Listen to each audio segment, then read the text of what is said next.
You know, one of the great things about Brighter Dallas is the opportunity it gives people without a lot of money and without a lot of time to be politically connected and involved.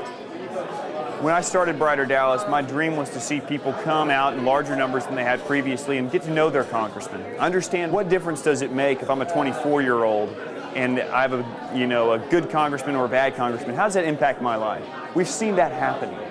We've seen a lot of people showing up and talking with the mayor. When the mayor came to speak, I saw a lot of people asking him direct questions. I think that's unique.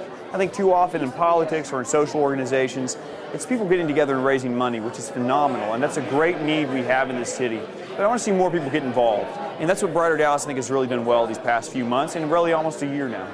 Brighter Dallas has a really great Facebook page, and that reaches out to the younger community that they're trying to target to get more involved in politics, obviously. So it's really easy to use. They send out notifications all the time and evites for big events like this happy hour we're at, and it just is an easy way to stay connected and know what's going on in the organization. See, a lot of people have been asking me, what is the mission of Brighter Dallas? What is this, and why are we here?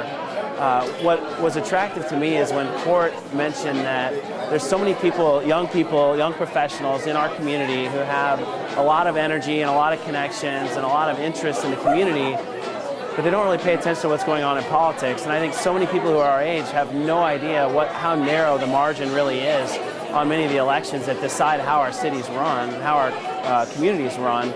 And when Barrett mentioned that so many of these elections have such a narrow margin, but yet so many people in our demographic aren't really paying attention to what's going on, the idea to just educate people, I mean, maybe we'll find something we're really passionate about, maybe we won't, but if we do, then let's get out and try to make an impact and make a difference.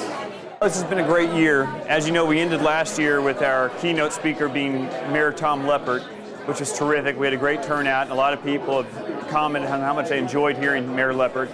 This year, our first event featured Governor Rick Perry, and it was a great opportunity for people to talk with the governor directly, ask him questions about what's going on with different issues regarding state politics, which has been phenomenal. And now we've have Pastor Stephen Broden here, and he's a pastor from East Dallas. He's been involved in East Dallas with different businesses. He's been on TV on the Mike Huckabee Show. He's been on a lot of different nationally syndicated radio shows. Has a great understanding of what we're trying to accomplish and appreciation for it. And he's currently a candidate for U.S. Congress. I'm engaged in this process because I believe that we're facing some serious issues in our country today. And Edmund Burke says this: all that is required for evil to triumph is for good men to do nothing.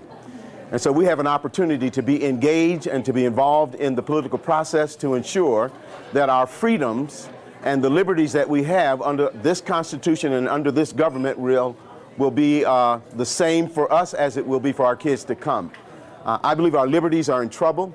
I believe the founding principles that made this nation great are under threat, and we need to be involved. Obviously no one source can give you all the information you need, but what I do find with Brighter Dallas is that candidates are out here. I spent 20 minutes face-to-face with Tom Leppert just asking him what he's been working on. I've met senators, congressmen. I just met a woman who won District 101 primary recently who's just grassroots style. She's just looking for help trying to get the word out on what are her values and what she's trying to do.